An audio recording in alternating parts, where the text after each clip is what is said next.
All right, so let's jump right in. We're diving into a high-stakes meeting today in the Oval Office between President Trump and Zelensky.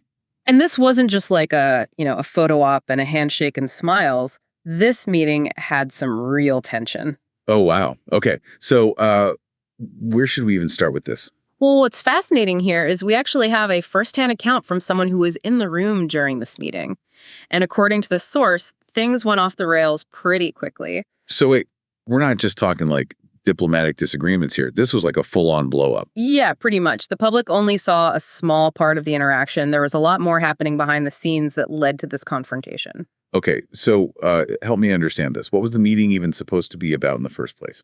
The main purpose was to sign this agreement. It was supposed to significantly increase America's economic ties with Ukraine. Okay, and I'm guessing this agreement was seen as a way to kind of guarantee security for Ukraine. Like the idea being that if America's heavily invested in Ukraine, it's less likely there'll be any conflict. Exactly. That was the thinking. But it's interesting because according to our source, President Trump went into this meeting with a very strong belief that the conflict wouldn't have even started if he had been president when it all began. Right, because he campaigned on ending the conflict. So I imagine he felt pretty personally invested in finding a solution. Absolutely. He wanted to make a deal, fix the situation. But the thing is, our source felt that Zelensky wasn't exactly receptive to this approach. Oh, really? How so? Well, he actually described Zelensky as being almost antagonistic towards the idea of peace talks. He was even lecturing President Trump about how diplomacy wouldn't work. Wow.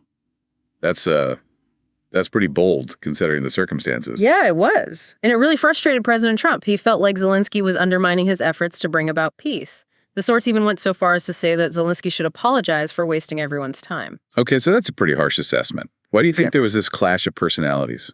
Well, our source kind of contrasted President Trump's deal-making style with what he called the meat grinder strategy of the previous administration. The meat grinder strategy. Yeah, it's suggesting that previous approaches were more about brute force than negotiation. So he sees President Trump as offering a different path forward. Exactly. He actually claims that President Trump is the only world leader who can actually bring an end to the conflict. Okay, that's a big claim. But if President Trump is so committed to peace, why all the tension with Zelensky? Well, according to the source, Zelensky didn't seem to appreciate the support he was getting. He even compared this meeting to a reported shouting match that happened between Zelensky and Biden, where similar issues of gratitude came up. So it wasn't just about differing approaches to the conflict, but also about the dynamic between the two leaders. Exactly. And our source feels very strongly that quiet diplomacy, not public pronouncements or demands, is the best way to move forward. He even said the only person on the planet who is actively trying to bring an end to this conflict is named President Donald Trump. That's a powerful statement. Yeah. What does that say about how he views Zelensky's commitment to peace? Well, it suggests he has some serious doubts. He goes on to say that President Trump is pushing for a lasting peace, not just a temporary ceasefire, something he doesn't believe Zelensky is truly committed to.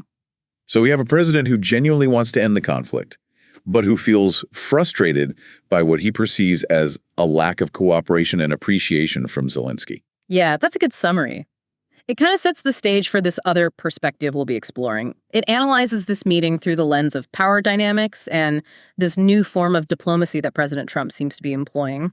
This other perspective really dives into the power dynamics of that meeting, how they played out in such a public way. Because it's not every day you see two world leaders publicly disagreeing like that. Right. It wasn't subtle at all. Huh. This analyst argues that it was a deliberate move by President Trump, a way of asserting his dominance, showcasing this new form of diplomacy. New form of diplomacy. Yeah. What does that even mean? Well, it's basically abandoning that traditional behind closed doors approach in favor of very public displays of power. This meeting with that open disagreement, it really shattered the image of an equal partnership between the U.S. and Ukraine. So instead of presenting this united front, it became about who held the upper hand. Exactly. This analyst believes President Trump uses these public negotiations as a tool to solidify his position on the world stage. Okay, so how did Zelensky navigate all of this? He was in a pretty tough spot, right? Incredibly difficult position. Put yourself in Zelensky's shoes for a minute. In the Oval Office, cameras rolling, facing President Trump, a man known for his, commanding presence. Yeah, I can see how that would be intimidating. Absolutely. The analyst even points to the seating arrangement and Zelensky's body language. As evidence that he was feeling the pressure, he was forced to choose between pushing back against his host and risking appearing weak back home. So he was kind of in a lose-lose situation. Yeah, basically. And this analyst actually suggests that he missed an opportunity. He could have flipped the script, so to speak.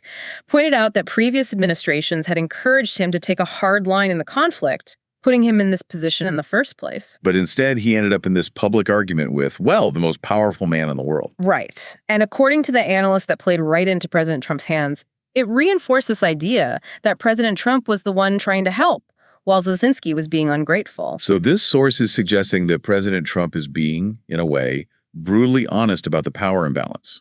He's not pretending it's an equal partnership. Yeah, he's making it clear that he calls the shots. And this analyst believes that this approach, this new form of diplomacy, might become more common in international relations. A shift away from subtlety and towards a more transactional, less diplomatic style of engagement. Wow, that's a pretty sobering thought.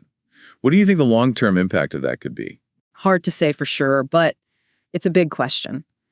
And it kind of brings us back to that core issue at the heart of all of this, the mineral deal. Okay, yeah. Let's talk about that. We mentioned this mineral deal a few times, but what exactly was it about? So it was a proposal that was originally put forward by Ukraine, focused on the country's rich mineral resources. The initial idea was to use these resources as an incentive for future weapons deals. So it was like a bargaining chip for Ukraine. Exactly. Right. But according to our sources, President Trump kind of flipped the script on the whole deal. What do you mean? Well, instead of seeing it as an incentive for future assistance, he reframed it as repayment for past support that the U.S. had provided. So instead of Ukraine offering something to gain something in the future, it became about settling a debt. Exactly. And that shift, you'll notice, changes the power dynamic significantly.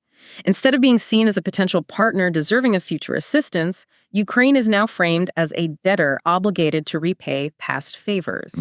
That's a really interesting point. Yeah. It seems like every element of this meeting, from the seating arrangement to the way this deal was handled, reinforces this idea of a power imbalance. And it raises some important questions. Did this meeting, with all its drama and tension, actually bring us any closer to resolving the conflict? Or did it just make things worse? Yeah, it really makes you think about how complicated all of this really is, especially with these high-pressure situations. Oh, absolutely. And this meeting, with that unconventional approach and those public disagreements, it really makes you wonder about the future of diplomacy. Like, are we moving towards this transactional world where the usual norms are just tossed aside? That's a big question. What do you think? Well, it's tough to say for sure, but this new form of diplomacy that President Trump seems to be using, it could definitely shake things up. Do you think Zelensky could have been better prepared for this? Like if he'd known what to expect? Maybe if he'd been ready for that direct public style of negotiation, he might have handled it differently. But hindsight's 20/20, right? It's a lesson for other world leaders, that's for sure. Especially if they find themselves across the table from President Trump. Yeah, definitely. But it's not just about individual leaders. It's about the impact this approach could have on everyone on the global stage. How do you mean? Well, think about it. If this transactional, less diplomatic way of doing things becomes the norm, it could lead to all sorts of problems, misunderstandings, conflicts, a less stable world in general. That's a pretty scary thought. It is, and it shows just how important it is to understand these power dynamics and how the whole landscape of international relations is shifting. So we can't just pretend it's not happening and hope it goes away. Nope. We need to engage with these issues, even if they make us uncomfortable. We need to be asking tough questions, challenging assumptions, and expecting better from our leaders. Exactly, because at the end of the day, what happens on the world stage affects all of us. Absolutely. It's our responsibility to stay informed, to think critically, and to be a part of these conversations that are shaping our future. Couldn't have said it better myself. So we've really gone deep on this Oval Office meeting and all its complexities. Yeah. Where do we go from here? What's the takeaway for our listener? I think the biggest thing to remember is the importance of power dynamics, how they work, how they're used, and how we can challenge them. Because knowledge is power. Right, absolutely. The more we understand about how the world works, the better prepared we are to deal with the challenges and create a future that's more peaceful and just. And sometimes those challenges involve a tense meeting, a mineral deal, and a whole lot of unspoken tension in the Oval Office. You got that right. It reminds us that even the simplest situations can be incredibly complicated. We've definitely covered a lot today, so thanks for walking us through this whole thing. It's been fascinating, even though it's complicated. My pleasure. And to you, our listener, we encourage you to keep digging, keep asking questions, and keep learning. The world is full of situations like the one we talked about today, and understanding them is the first step to making things better. Subscribe to our podcast, available on Spotify, Apple Podcasts, and YouTube. We are here to make things clear. New episodes every day.